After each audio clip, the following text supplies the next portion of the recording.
વીતી ગયો, કોને ખબર કોણ કોને આવી રીતે શું થઈ ગયું. ધોરણ 12નું વર્ષ,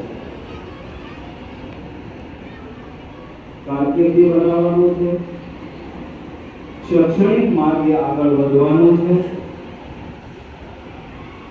અને કંઈક વિદ્યાના અર્થી તરીકે આપણામાં જે પડેલું હતું એને રજૂ કરવાનો અવસર. આવતી 30 તારીખે આવે એ પહેલા તો તમારું બોર્ડની પરીક્ષાના પેપરનો સિલેબસ થઈ ગયો છે. મારે શું કરવાનું છે 12મા ધોરણની અંદર એવું હવે મને તો નથી કરવાનો. સમય એટલું યાદ રાખો. એક સમય એવો હતો કે આપણે 300 દિવસ હતા, 200 દિવસ હતા, 100 દિવસ હતા. હવે ફક્ત ને ફક્ત ગણના રહેતા. 12મા ધોરણનું વર્ષ કેમ પૂર્ણ થઈ ગયું એ તમને ખબર નથી પડી. મારે શું કરવાનું છે 26 તારીખે? મારે પેપરમાં કેવી રીતે રજૂઆત કરવાની છે, કઈ રીતે કરવાની છે, 6 વાગ્યા સુધીમાં મારે શું પૂર્ણ કરવાનું છે. 6:15 પછી તમે કોઈ પણ પ્રકારનો પેપરનો અફસોસ ન થવો પડે એ જોઈએ. એટલા માટે જેટલું રીડિંગ કરો એટલું રાઇટિંગ કરજો. તમને આવડતું બધું હશે પણ પેપરમાં રજૂ નહીં થાય તો બધું જ નકામું. પેપર પૂર્ણ થઈને બહાર આવીને રડવાનો કોઈ જ મતલબ નથી. એટલું યાદ રાખજો. મોબાઈલની દુનિયામાંથી બહાર નીકળી જજો થોડા દિવસ માટે. મોબાઈલની માનસ પર ઉપરનો આપણો આખો કબજો લઈ લીધો. 12મા ધોરણમાં શું કરવાનું છે, પેપરમાં શું કરવાનું છે, બધું સાઈડ મૂકીને આપણે અત્યારે મોબાઈલમાં રહીએ. મોબાઈલ તમને સફળતા તરફ નહીં લઈ જાય. એક મહિનો બોર્ડની પરીક્ષા સુધી ત્યાગ કરો. 28 મેએ પીળું પત્ર તમારા હાથમાં આવે ત્યારે તમને કોઈ પણ અફસોસ ન થવો પડે તો યાદ રાખજો. બીજું કંઈ કરો કે ન કરો. તમારા માટે અત્યારે WhatsApp મેસેજ મહત્વનો નથી, ઇન્સ્ટાનો મેસેજ મહત્વનો નથી, ફેસબુકમાં જવું મહત્વનું નથી. તમારું સપનું છે, તમારા મમ્મી પપ્પાનું સપનું છે, તમારા પરિવારનું સપનું છે. તમારા ઉપર કંઈક એને નજર માંડીને બેઠા છે કે મારી દીકરી કે મારો દીકરો છે કંઈક સફળતા મેળવે અને આગળ ઉચ્ચ અભ્યાસની અંદર સારામાં સારી કોલેજની અંદર પ્રવેશ મેળવે અને પગભર થાય એવું સપનું લઈને તમારા પરિવારમાં ઘણા બેઠા છે. એની સામે જોજો. તમારા ઘરના રીડિંગ રૂમમાં તમે પુસ્તક લઈને જતા રહો. મમ્મીએ પપ્પાએ તમારી ઉપર 100% વિશ્વાસ મૂકી દીધો છે મારી દીકરી મારો દીકરો રીડિંગ રૂમ કરતો હશે. બારણું બંધ કરીને તમે મોબાઈલની અંદર સમય પસાર કરશો. એટલું યાદ રાખજો, સમાજને સફળતા ગમે છે, નિષ્ફળતા નથી ગમતી. તમારા રાતના ઉજાગરા કોઈ નહીં જોવે પણ તમારા ધજાગરા આખો સમાજ જોશે. એટલું યાદ રાખજો. મારે 12મા ધોરણમાં શું કરવાનું છે, મારે અત્યારે એક એક ક્ષણનો ઉપયોગ કઈ રીતે કરવાનો છે, કેવી રીતે કરવાનો છે, બસ ફોકસ ઓન ધ સ્ટડી. તમારી પાસે બીજો કોઈ વાતો કરવાનો સમય નથી એ પણ યાદ રાખો. બોર્ડની અંદર તમે જાઓ છો તો પૂરેપૂરો સમય છે એ તમે લેજો. કોઈના ઉપર આધાર ન રાખતા મારી તમને ખાસ સલાહ છે. 7 પેપર હાથો થઈને કોઈની બાજુવાળા સાથે ખોટો સંબંધ નહીં બનાવતા. એ 7 દિવસ પૂરતો જ હશે એટલું યાદ રાખજો. Not disturb. ફક્ત ને ફક્ત મારે મારા પેપરમાં ધ્યાન આપવાનું છે. Do not copy. હું આત્મવિશ્વાસથી પેપર લખીશ. જો તમે કરશો તો તમને સફળતા નહીં મળે. યાદ રાખજો. તમને સંતોષ નહીં થાય. તમારો કોઈ દિવસ સ્કોરિંગ નહીં થાય. તમને એક આત્માને એવું લાગશે કે આ સરસ મેં સારી રીતે પેપર લખી નાખ્યું. પેપર 100% પૂર્ણ થઈ જવું પડે એટલું સ્કોરિંગ અત્યારના સમયમાં કરજો. પેપર લખજો. તમને જે ગમતા હોય પેપર લખજો તો તમને ખબર પડે. 3 થી 6 માં પેપર લખવા માટે બેસી જ જવાનું. જે વિષય તમે તૈયારી કરી છે એનું પેપર લખો તો જ તમને ખબર પડશે કે મને આવડે છે, નહીં તો બધી ખબર છે કે આવડે છે. હજી મારી તમને લાસ્ટ ટાઈમ સલાહ છે, બોર્ડમાં બેસવું એટલા માટે તમને કહી દઉં છું, હજી એક વખત ટેક્સ્ટ બુક ક્લિયર કરજો. બોર્ડના પેપર ઓનલી ફોર ટેક્સ્ટ બુકમાંથી જ નીકળે છે, નીકળ્યા. નવનીત અપેક્ષિતની પાછળ ન જતા, શોર્ટકટ રસ્તો ન અપાવતા, તમને કોઈ પણ પ્રકારની સ્ટોરીની ખબર જ ન હોય તો તમે એક વાક્યનો, બે વાક્યનો કે સવિસ્તર જવાબ કઈ રીતે લખી શકો. અંતે અભ્યાસક્રમને પૂરેપૂરો ન્યાય આપજો. ખોટો સમય ન બગાડતા. તમારું સપનું છે, તમારા મમ્મી પપ્પાના પરિવારનું સપનું છે, એ સિદ્ધ કરવા માટે 100% સમય છે. પહેલા તમારા પાઠ્યપુસ્તકોમાં આવશે. અરે એ વાત શાળાની 9મા ધોરણમાં આવ્યા હોય, 11મા ધોરણમાં આવ્યા હોય. 11-12 ધોરણ એટલે વિદ્યાર્થી તરીકેનું સૌથી શ્રેષ્ઠ શિક્ષણ કાર્ય યાદગાર સમય તમે પ્રાઇમરીનો નહીં રહે, સેકન્ડરીનો નહીં રહે. આ રોડ ઉપરથી પસાર થાવ એટલે તમને યાદ આવશે કે આ મારી શાળા છે, આ શાળાની અંદર મેં અભ્યાસ કર્યો છે, આ શાળાની અંદરથી મેં 12મું ધોરણ પાસ કર્યું. રોડ ઉપરથી નીકળો ને તમારા આત્મામાંથી એમ થાય કે મારી શાળા છે, ત્યાં સમજી લેજો તમે 100% આ શાળાના વિદ્યાના અર્થીના પૂરેપૂરા સાધક છો. એટલું ગૌરવ તમને હોવું જોઈએ. અંતમાં ના છેડો દર્દોને સ્મરણો જાગી જશે, ક્ષમા બુધાઈ જશે તો કરવાના ભાગી જશે. હોય જો તાકાત તમારામાં તો ભૂલી જજો એની હાઈસ્કૂલને પણ ભૂલતા જવાના લાગી જશે. બીજી વાત, શાળાના પ્રિન્સિપાલને ખૂબ હાજર લેવાની ઈચ્છાઓ હતી. સુરત ડિસ્ટ્રિક્ટ લેવલનું ઇનોવેશન અત્યારે રનિંગ પ્રોગ્રેસ ઉપર છે. આપણી કૃતિ એમાં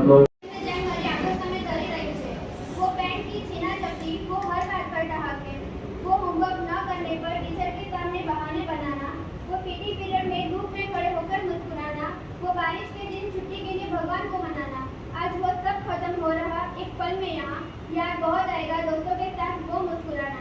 આજે મારું હૃદય વિચિત્ર કશ્મકશમાં છે. એક તરફ નવી દુનિયામાં કદમ મૂકવાનો ઉત્સાહ છે, તો બીજી તરફ આ શાળા, આ મેદાન અને તમારા જેવા મિત્રોને છોડવાનું દુઃખ પણ છે. આઈ ફીલ સો ગ્લેડ કે મેં સ્કૂલનો એક પાર્ટ બની. મારા માટે આ સ્કૂલ, મારા ફ્રેન્ડ્સ અને મારા ગુરુઓ હંમેશા સ્પેશિયલ રહેશે. શિક્ષકો દ્વારા જે શીખ આપવામાં આવી છે એ હું ક્યારેય નહીં ભૂલું. મારા જીવનના દરેક ક્ષણમાં આપના દ્વારા આપવામાં આવેલી શીખ ખૂબ જ મદદરૂપ થશે. અક્ષર જ્ઞાન તો પુસ્તકોમાં પણ છે, પણ જીવન જીવવાનું જ્ઞાન તો તમે આપ્યું છે. जिस रात से डरते थे आज वो दुआ सी लगती है. जिस रात से डरते थे आज वो दुआ सी लगती है. टीचर की वो नसीहत अब जिंदगी की दवा सी लगती है. इस तरह माध्यमिक का सुपरवाइजर मारा साथी श्री सतीशभाई, इस तरह माध्यमिक विभागના મારા સાથી શિક્ષક મિત્રો તેમજ 4 વર્ષ સુધી આ શાળાની અંદર અભ્યાસ કરી આજે વિદાય લઈ રહેલા ધોરણ 12ના વિદ્યાર્થીઓ મિત્રો, છેલ્લા 4 વર્ષથી તમે અમારી સાથે જોડાયા છે, બરાબર? ધોરણ 9, 10, 11 અને 12 આ 4 વર્ષ જે છે એ તમારા માટે ખૂબ જ મહત્વપૂર્ણ હતા, બહુ જ કિંમતી હતા. તમે 9મામાંથી 10મામાં આવ્યા, ત્યાર પછી હવે 11મામાંથી 12માં. 10 અને 12 આ બે બોર્ડની જે પરીક્ષા છે એ પરીક્ષા આપીને તમે આગળ વધી ગયા છો. અને આ 4 વર્ષ જે છે એ 4 વર્ષની અંદર અમારા જે શિક્ષક મિત્રો છે, શિક્ષક મિત્રોએ તમને ભણાવ્યા તો છે, પરંતુ સાથે સાથે જીવન જીવવાની જે વ્યવહારિકતા છે, વ્યવહારિકતાઓને પણ શીખવાનો પ્રયત્ન કર્યો છે. જે કંઈક તમે જીવનમાં આગળ વધી શકો, જીવનમાં તમે તમારા માતા પિતાનું નામ રોશન કરી શકો, એના માટે પણ દર 11-12માં તો તમને ખબર છે કે આચાર્યશ્રીએ ઘણા બધા સેમિનારો કર્યા છે સોફ્ટ સ્કિલના. અને આ બધા જે સેમિનારો છે એ તમારા જીવન માટે ઉપયોગી હતા. ભણી તો તમે લેશો જ, પરંતુ જીવનમાં આગળ વધવાનું છે. અત્યાર પછીનો જે રસ્તો છે એ થોડો કઠિન છે. તમે 12માં આવી ગયા, હવે તમારે તમારી જે લાઈફ જે છે એની ઉપર ધ્યાન આપવાનું છે. नमस्कार, very good afternoon to all of you. Finally हमारी જે માંગ હતી તે તમે પ્રાપ્ત કરી લીધી. એ માટે હું ઉપાધ્યાય સાહેબ તેમજ આપણા પ્રિન્સિપાલ સાહેબનો ખૂબ ખૂબ આભાર માનું છું. પહેલા તો સૌપ્રથમ તો આપણે આપણી શાળાના આચાર્ય શ્રી ડોક્ટર નીરજભાઈ જોશી સાહેબને ખાસ યાદ કરવા પડે. આપણે જે સોફ્ટ સ્કિલના કાર્યક્રમો કર્યા એ જ કાર્યક્રમો ત્યાં એમણે ઇનોવેશન સ્વરૂપે ત્યાં ડાયટમાં અત્યારે રજૂ કરી રહ્યા છે અને એ સફળતા એમને એક મોર પીચ ત્યાં આપણી શાળાને અને એમને પણ અપાવશે. એટલે આ પ્રસંગે એમના માર્ગદર્શન હેઠળ જ આપણે આ કાર્યક્રમ કરી રહ્યા છે તેમને પણ આપણે યાદ કરીએ. એની સાથે વિદાય એ જીવનનો એક પ્રસંગ હોય છે. વ્યક્તિએ ક્યાંક ને ક્યાંક કોઈ પણ સ્થળે વિદાય લેવી પડતી હોય છે. એક સ્થળ છૂટવાનું હોય કે ત્યાં બીજા સ્થળે તમારે જોઈન થઈને ત્યાં નવી નવી વસ્તુઓ શીખવાની હોય. શાળા એટલે કે એલડી હાઈસ્કૂલ. પહેલો પીરિયડ આવે આપણે રાજેશ સરનો. રાજેશ સરના પીરિયડમાં એટલી મસ્તી કરીએ કે વાત જ નહીં. એ સરના પીરિયડમાં એટલી મસ્તી કરીએ કે એ સર બધા સાથે એટલા ફ્રેન્ડલી કે કોઈ દિવસ ખીજવાય ને તો પણ ડર ન લાગે. એ સરના પીરિયડમાં ખૂબ જ મસ્તી કરતા હતા. બધા વિદ્યાર્થીઓના મોંમાંથી એક જ વસ્તુ સાંભળવા મળે અને રાજેશ સર તો બહુ સારા છે. તમને બધાને યાદ છે ત્રીજો પીરિયડ? તમને બધાને યાદ છે ત્રીજો પીરિયડ ચાલતો હોય અને રિસેસની રાહ કેવી રીતે જોતા? વારે કેટલા વાગ્યા પૂછતા હતા. અને જ્યારે આપણા પતાવાળા કાકા બેલ પાડવામાં 1 મિનિટ મોડું થઈ જાય તો પતાવાળા કાકાને કેટલું સમજાવતા હતા. ગુસ્સો ત્યારે આવે જ્યારે રિસેસ પડી ગયેલી હોય પણ સર દાખલો ગણાવ્યા કરે ટીચર ટોપિક ચલાવ્યા કરે અને બીજા ક્લાસ વાળા બહારથી હેલો ટાટા બાય બાય કરે. અમારે દરેક કાર્યક્રમ ખૂબ જ સુચારુપૂર્ણ રીતે પૂર્ણ થાય એવી અપેક્ષાઓ હોય છે અને આજે એવું લાગે છે તમારા ચહેરા ઉપરથી આશા રાખું છું કે તમે તમામ વિદ્યાર્થીઓ એમાં સફળતા પ્રાપ્ત કરશો. સમગ્ર શાળા પરિવાર, સંચાલક મંડળ, શિક્ષકો, વહીવટી સ્ટાફ એ બધાની તમે ખૂબ જ સફળતા પ્રાપ્ત કરશો એવી આ તબક્કે શુભેચ્છા પાઠવું છું. વિદ્યાર્થી મિત્રો, તમારી સાથેની જર્ની મારી પણ આ વર્ષે અહીંયા તમે સફળ થશો. છેલ્લે તમામ વિદ્યાર્થીઓને મારા તરફથી ખૂબ ખૂબ અભિનંદન. પરીક્ષામાં ખૂબ જ સારી સફળતા પ્રાપ્ત કરો એવી શુભેચ્છાઓ. અસ્તુ. અને વાલા મિત્રો, આજે આ સ્ટેજ પર ઉભા રહીને બોલવું એ મારા માટે ગૌરવની સાથે ખૂબ જ લાગણીભરી ક્ષણ છે. કારણ કે આજે આપણે આ શાળાને વિદાય આપવા જઈ રહ્યા છીએ. આવ્યા હતા ત્યારે આપણને ખબર નથી કે આ શાળામાં આપણને માત્ર ભણાવવામાં નહીં આવે પરંતુ જીવન કેવી રીતે જીવવું તે પણ શીખવામાં આવશે.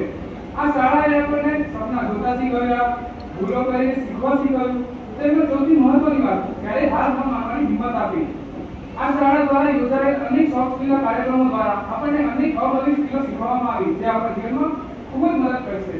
હું આ સ્કૂલના તમામ અમારા શિક્ષકોનો આભાર માનું છું કે જેઓએ અમને માત્ર સિલેબસ પૂરતું જ્ઞાન નથી આપ્યું પરંતુ ક્યારેક કડક બનીને તો ક્યારેક મિત્ર બનીને દરેક પરિસ્થિતિમાં સાચો માર્ગ બતાવ્યો છે. તેમજ જ્યારે અમને પોતાના વિશ્વાસ હતો ત્યારે અમને તેમણે કહ્યું કે અમે કરી શકીએ છીએ. આ જેનું જીવન ગુજારવું સરળ હતું કારણ કે આજે આ સ્ટેજ પર ઉભા રહીને બોલવામાં મને ખૂબ ડર લાગતો હતો. માનનીય શિક્ષકો અને મારા પ્રિય મિત્રો સૌને મારા વંદન. આજે અહીં ઊભા રહીને બોલવું મારા માટે ગર્વ અને ભાવનાનો ક્ષણ છે. આજનો દિવસ આપણા જીવનનો એક મહત્વનો પડાવ છે. આ દિવસ થોડો ભાવુક, થોડો યાદોથી ભરેલો અને સાથે સાથે નવા સપનાઓની શરૂઆત પણ છે.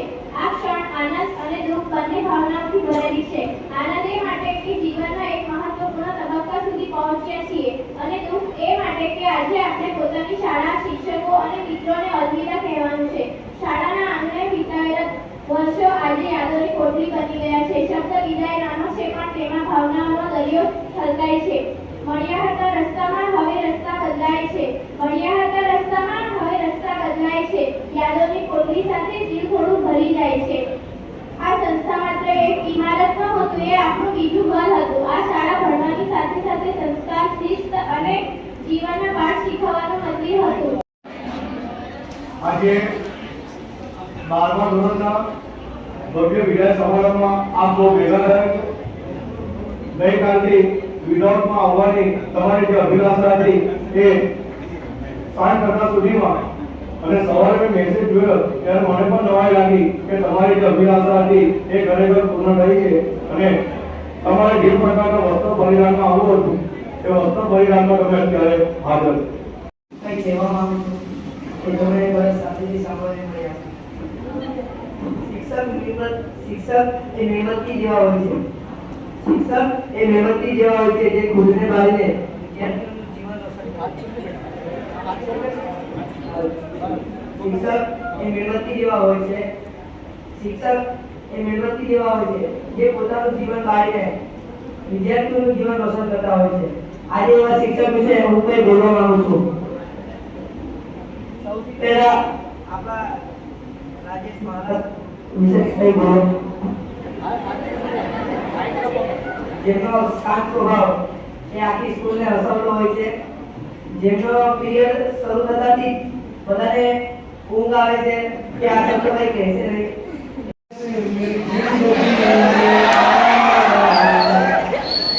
धीरे धीरे से दिल को चुराना, तुमसे प्यार हमें कितना जाने जाना, तुमसे मिलकर तुमको है बताना.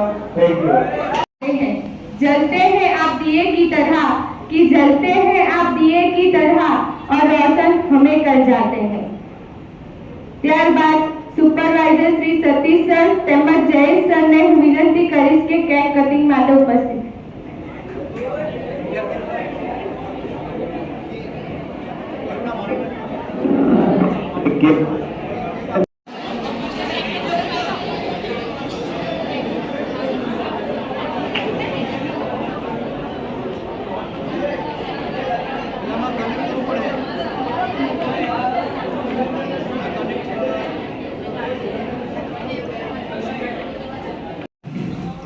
કેસમાં સારી રીતે કટિંગ થઈ ગયું છે. હવે 12 સી અને બી ના ગ્રુપ માટે 12 વાળા ફટાફટ જલ્દી અહીંયા આવી જાઓ. લંચ બતાવો કે આ ક્લાસ બની છે ઝડપથી. પછી ખરેખર ખૂબ શાંતિપૂર્ણ માહોલમાં પૂર્ણ થયો છે. ખાસ જે આપણને ખોટ દેખાય એ આપણા આચાર્ય શ્રી જેના માર્ગદર્શનની ખાસ જરૂર હતી, પરંતુ આપણી શાળાના ઉપાચાર્યએ ખોટ પૂર્ણ કરેલી છે. સૌપ્રથમ હરેન્દ્ર સરનો ખૂબ ખૂબ આભાર. ત્યારબાદ આપણી શાળાના ઉચ્ચતર માધ્યમિક વિભાગના સુપરવાઇઝર શ્રી સતીશ સરનો ખૂબ ખૂબ આભાર કે જેણે અમને સૌને માર્ગદર્શન આપી આ કાર્યક્રમ માટે તૈયાર કરેલા છે. સમગ્ર કાર્યક્રમનું સંચાલન કરનાર ખલાસી ભવ્યાબેન ખૂબ ખૂબ આભાર. ઉપસ્થિત રહેનાર તમામ વિદ્યાર્થી મિત્રોનો હૃદયથી ખૂબ ખૂબ આભાર. તમારા વિના કાર્યક્રમ શક્ય જ હતો નહીં. દરેક શિક્ષક મિત્ર જેણે અહીંયા તમને આશીષ વચન આપેલા છે એ તમામ શિક્ષક મિત્રો, અન્ય શિક્ષક મિત્રો જેણે પ્રત્યક્ષ કે પરોક્ષ રીતે મદદ કરેલી છે આ સમગ્ર કાર્યક્રમને સફળ બનાવવા માટે, એમનો અંતઃકરણપૂર્વક આભાર. ફોટોગ્રાફી કરનાર મિત્રો, પ્રાર્થના રજૂ કરનાર બારડીની વિદ્યાર્થીની બહેનો અને છેલ્લે પણ જેની જરૂરિયાત ઊભી થઈ રાખવા અજયભાઈ, એમ લાગતું હતું જરૂર નહીં પડે પણ છેલ્લે જરૂર પડી. ખૂબ ખૂબ આભાર. जीना जबकि वो हर बात पर ठहाके, वो होमवर्क न करने पर टीचर के सामने बहाने बनाना, वो पीटी पीरियड में धूप में खड़े होकर मुस्कुराना, वो बारिश के दिन छुट्टी के लिए भगवान को मनाना. आज वो सब खत्म हो रहा एक पल. તમારી જે માંગ હતી તે તમે પ્રાપ્ત કરી લીધી. એ માટે હું ઉપાધ્યાય સાહેબ તેમજ આપણા પ્રિન્સિપલ સાહેબનો ખૂબ ખૂબ આભાર માનું છું. પહેલા તો સૌપ્રથમ તો આપણે આપણી શાળાના આચાર્ય શ્રી ડોક્ટર નિલેશભાઈ જોશી સાહેબને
મંડળ સંચાલિત એલવી હાઈસ્કૂલના ઉચ્ચતર માધ્યમિક વિભાગના સુપરવાઇઝર શ્રી સતીશભાઈ પટેલ, સિનિયર શિક્ષક શ્રી જયેશભાઈ અને સંગીતાબેન, મારા સાથી શિક્ષક મિત્રો અને જેમના માટે આ કાર્યક્રમ રાખવામાં આવ્યો છે તેવા ધોરણ 12ના વહાલા વિદ્યાર્થીઓ.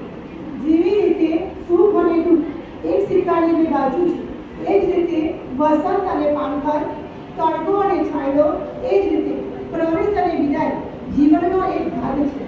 જીવનમાં આવા બધા પ્રસંગો તો આવતા જ હોય છે. विदाई के इस पल में आंसू तो छलकते हैं, विदाई के इस पल में आंसू तो छलकते हैं, मगर रीत है तो निभा के आगे चलते हैं, मगर रीत है तो निभा के आगे चलते हैं. विद्यार्थी મિત્રો, તમે ધોરણ 12 ની એક્ઝામ આપવા જઈ રહ્યા છો તો તમારે એક ચોક્કસ લક્ષ્ય રાખવું જોઈએ. લક્ષ્ય સિદ્ધ કરવા માટે તમારે તત્પર રહેવું જોઈએ. જે પોતાના લક્ષ્યને ધ્યાનમાં રાખે તે ચોક્કસ સફળતા પ્રાપ્ત કરે છે. સપનું હોય તો સાકાર થાય. જેવી રીતે કોઈ પણ પત્ર હોય સરનામા વગરનું તો તે નિર્ધારિત જગ્યાએ પહોંચતો નથી, પણ જો તેમાં સરનામું હોય તો એ નિર્ધારિત જગ્યાએ પહોંચી જાય છે. એવી